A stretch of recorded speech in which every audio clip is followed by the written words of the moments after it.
Bapak Ibu yang ada di rumah, mari kita buka hati di hadapan Tuhan. Kita mau datang menyembah Tuhan pada saat ini.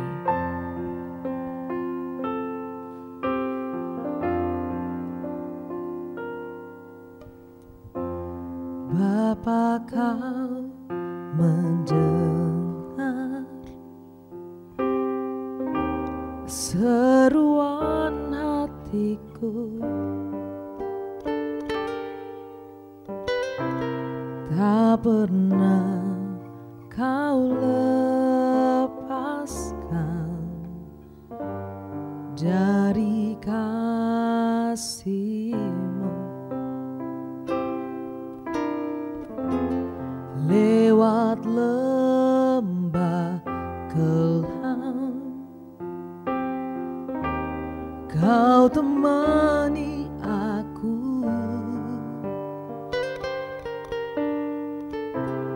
Roh-Mu bekerja selalu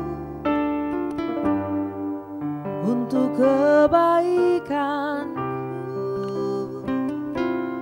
mengalir kuasa dari tempat maha tinggi. Bapa kekal mulia, Kau hadir di sini, memulihkan hati, menyembuhkan yang terluka. Ku kan tenang bersama-Mu, Bapa. Haleluya. Bapa, Kau mendengar seruan hatiku, tak pernah Kau lepaskan dari kasih-Mu.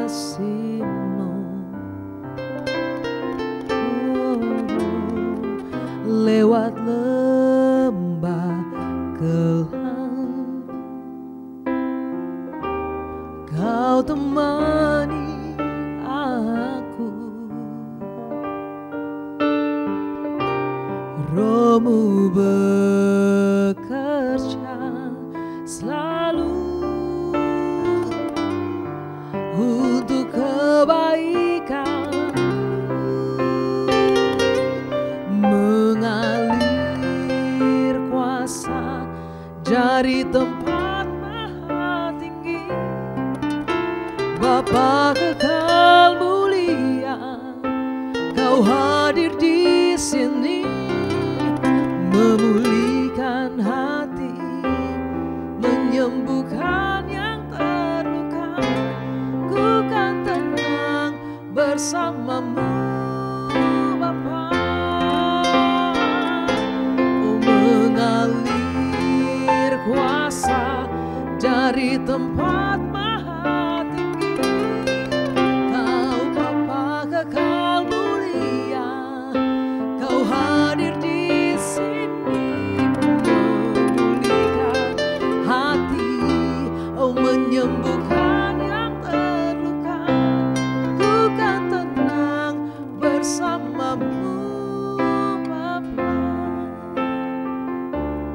Ku kan tenang bersama-Mu,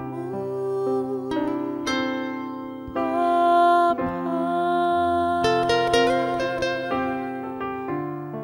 Kau Tuhan yang setia, Engkau mendengar seruan kami.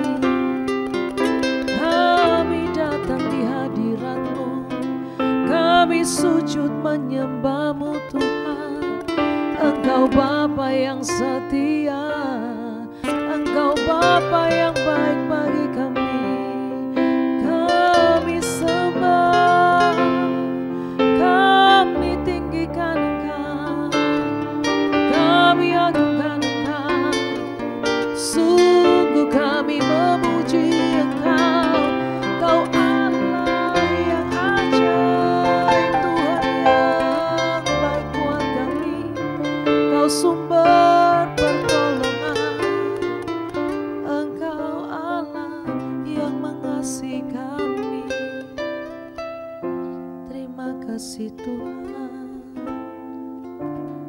kasih Tuhan, segala pujian syukur hanya bagi-Mu Tuhan.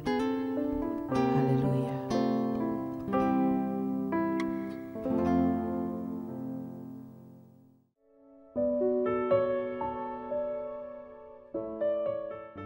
Shalom, saudara pemirsa yang dikasihi Tuhan. Renungan kita pada saat ini terambil dalam Yesaya 43 ayat yang ke-7. Saya memberikan judul Hidup untuk Memuliakan Tuhan. Yesaya 43:7, demikian firman Tuhan, semua orang yang disebutkan dengan namaku, yang kuciptakan untuk kemuliaanku, yang kubentuk dan yang kujadikan. Saudara yang dikasihi Tuhan, semua orang yang telah diciptakan Tuhan pada mulanya, rencana Allah pada mulanya adalah diciptakan untuk kemuliaannya. Hanya satu, yaitu untuk memuliakan nama Tuhan. Tidak ada yang lain. Artinya, segenap hidup kita, manusia kita harus ditujukan hidup ini untuk memuliakan Tuhan. Tidak ada yang lain. Manusia itu diberikan Tuhan kehendak bebas untuk memilih. Kita diberikan kehendak bebas sebelum kita bertobat, sesudah kita bertobat, tetap ada kehendak bebas. Nah, saudara yang dikasihi Tuhan, kehendak bebas inilah yang Tuhan tuntut kita untuk memuliakan namanya. Tuhan tidak mau kita diciptakan seperti malaikat, hanya seperti robot. Kita manusia diciptakan dengan tangan Allah, dengan tangan Tuhan yang perkasa, dengan sangat begitu besar kasihnya menciptakan kita. Dia mau kehendak bebas itulah yang kita pakai untuk memuliakan Tuhan.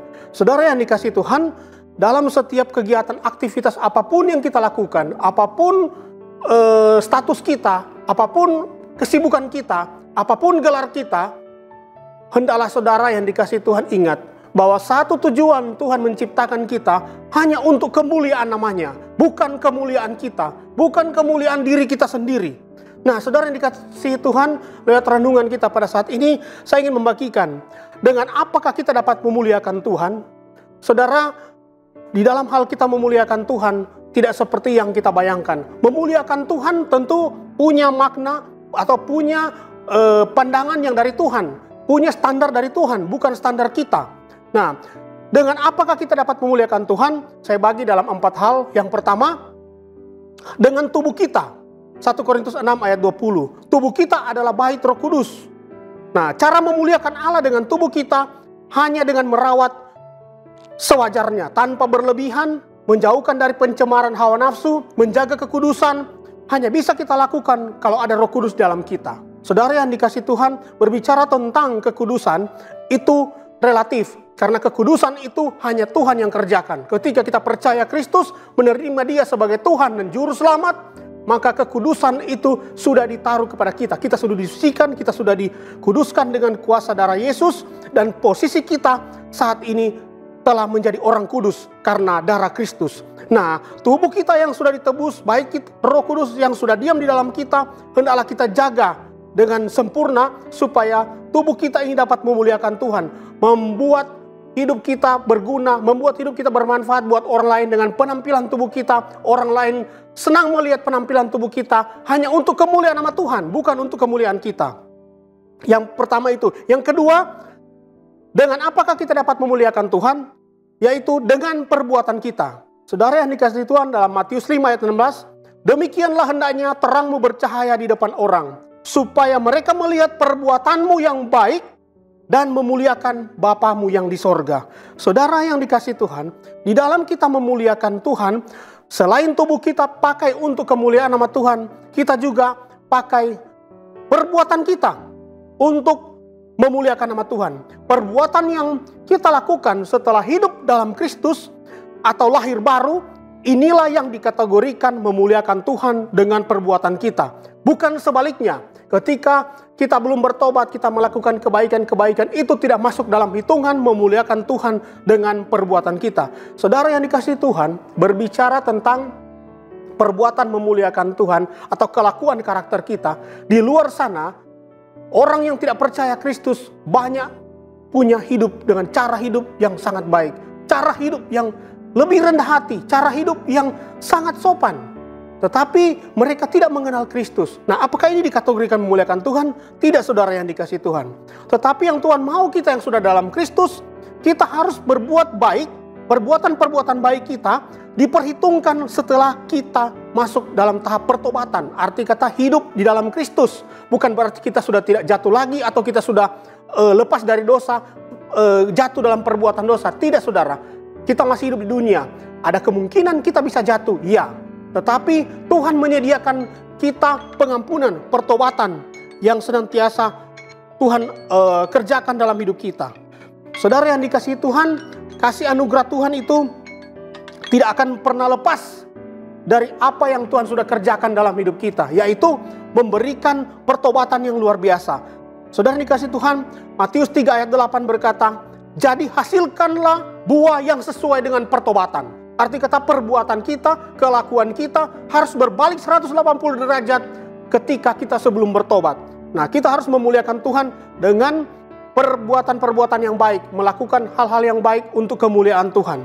Saudara yang dikasihi Tuhan, poin yang ketiga, dengan apakah kita dapat memuliakan Tuhan? Poin yang ketiga, dengan harta kita. Saudara, Amsal 3 ayat 9 berkata, muliakanlah Tuhan dengan hartamu dan dengan hasil pertama dari segala penghasilanmu. Saudara yang dikasihi Tuhan, banyak orang mempunyai ukuran sendiri atau standar ukuran sendiri di dalam cara dia memuliakan Tuhan. Dia sudah berkata ketika memberi banyak, dia sudah menabur banyak, dia menganggap sudah memuliakan Tuhan. Tetapi apa kata firman Tuhan tentang kekayaan? Kekayaan itu adalah berkat Allah yang dipercayakan kepada kita untuk kita pakai memuliakan namanya. Jadi dengan kata lain, berkat itu hanya sarana, fasilitas yang Tuhan berikan kepada kita ketika kita hidup dalam pertobatan untuk memuliakan Dia dengan hartanya. Itu hanya sarana, tidak ada yang lain. Saudara dikasihi Tuhan, kekayaan juga itu adalah benih yang Allah percayakan kepada kita untuk kita tabur di ladang Tuhan, sehingga banyak jiwa mengenal Kristus. Saudara, banyak orang berkorban untuk bisa mengenal Kristus, mengorbankan hartanya, menabur untuk pekerjaan pelayanan. Banyak misionaris zaman dulu bisa mengorbankan hartanya, bisa mengorbankan keluarganya, bisa mengorbankan segala-galanya hanya untuk memberitakan Injil sampai kita di sini saat ini bisa mengenal kebenaran. Itu karena ada orang-orang yang dengan memuliakan Tuhan dengan cara mengorbankan hartanya. Saudara yang dikasihi Tuhan, pakailah harta berkat kita itu untuk memuliakan Tuhan. Tidak ada yang lain, saudara. Kita bisa pakai untuk segala sesuatu, untuk kebutuhan kita, untuk apapun hal yang kita inginkan. Tetapi ketahuilah, berkat, harta, kekayaan, materi, itu Tuhan kasih kepada kita untuk memuliakan namanya. Tidak ada yang lain. Saudara bisa menabur, pakai untuk hormat kemuliaan nama Tuhan. Tidak ada yang lain. Saudara, poin yang keempat, dengan apakah kita dapat memuliakan Tuhan? Poin yang keempat, dengan perkataan kita. Saudara, Ibrani 13 ayat 15 berkata, sebab itu marilah kita oleh Dia senantiasa mempersembahkan korban syukur kepada Allah, yaitu ucapan bibir yang memuliakan namanya. Sebagai orang percaya, terkadang ucapan bibir kita salah ucap, menyakitkan hati orang yang mendengar. Marilah kita selalu belajar memperkatakan firman Tuhan setiap hari. Baik atau tidak baik situasi, marilah kita belajar memperkatakan firman setiap hari. Belajarlah dari Raja Daud, seorang raja yang sangat mengerti, memahami cara memuliakan Allah, memahami cara menyenangkan Tuhan dengan bibirnya. Melalui puji-pujian, ucapan syukur, menceritakan tentang kebesaran Allah, keajaiban Allah, kedahsyatan Allah, keadilan Allah, dan hukum-hukum Allah lewat Raja Daud. Bukan berarti dia hanya duduk diam di istana dan mengucap syukur, tetapi Raja Daud mengalami berbagai macam pergumulan, perjuangan, persoalan hidup, tantangan hidup, godaan hidup. Tetapi dia bisa melewatinya semua itu. Semua karena dia taat kepada firman Tuhan. Dia dengar-dengaran kepada Tuhan. Dia belajar memuliakan Allah dengan bibirnya, saudara. Saudara yang dikasihi Tuhan, renungan yang sangat singkat buat kita menjadi perhatian saat ini. Tujuan hidup kita yaitu hanya untuk memuliakan nama Tuhan. 4 hal ini saya bisa bagikan untuk membuat kita memuliakan Tuhan. yaitu dengan tubuh kita, dengan perbuatan kita, dengan harta kita, dengan perkataan-perkataan kita. 4 hal inilah jika kita lakukan di bawah dan tuntunan pimpinan Roh Kudus, kita harus lakukan dengan sungguh-sungguh. Karena hanya tuntunan pimpinan Roh Kuduslah yang bisa kita kerjakan, kita lakukan dengan penuh dengan kerendahan hati. Yaitu saudara yang dikasihi Tuhan, jika 4 hal ini memuliakan Allah dengan tubuh kita, memuliakan Allah dengan perkataan kita, memuliakan Allah dengan harta kita, memuliakan Allah dengan perkataan kita. Jika kita tidak lakukan di dalam Roh Kudus, saudara, ini akan mendatangkan kesombongan rohani. Kita akan sombong dengan tubuh kita akan sombong dengan perkataan kita akan sombong dengan perbuatan kita akan sombong dengan harta kita. Jadi saudara dikasih Tuhan, inti kebenaran saat ini saya bagikan kepada kita, marilah belajar hidup bergantung sepenuhnya dengan Roh Kudus. Supaya hidup kita senantiasa memuliakan Tuhan, senantiasa menjadi ukuran di hadapan Tuhan bahwa kita dikategorikan seorang hamba yang memuliakan tuannya. Demikian firman Tuhan yang dapat saya bagikan. Shalom, kita berdoa. Segala puji syukur kami panjatkan kehadirat-Mu ya Tuhan. Terima kasih atas kebenaran yang Tuhan sudah siapkan buat kami sampaikan, hamba sampaikan pada saat ini. Tuhan berkati firman-Mu, berkati kami Tuhan untuk selalu mengingatkan akan tujuan Tuhan, rencana Tuhan dalam penciptaan, bahwa kami diciptakan untuk memuliakan nama Tuhan, tidak ada yang lain. Terima kasih Bapa, segala hormat kemuliaan hanya bagi Tuhan, nama Tuhan dipermuliakan. Berkati pemirsa yang sudah mendengar acara ini, biar senantiasa diberkati dan nama Tuhan dipermuliakan. Kami bersyukur dalam nama Tuhan Yesus, haleluya, amin.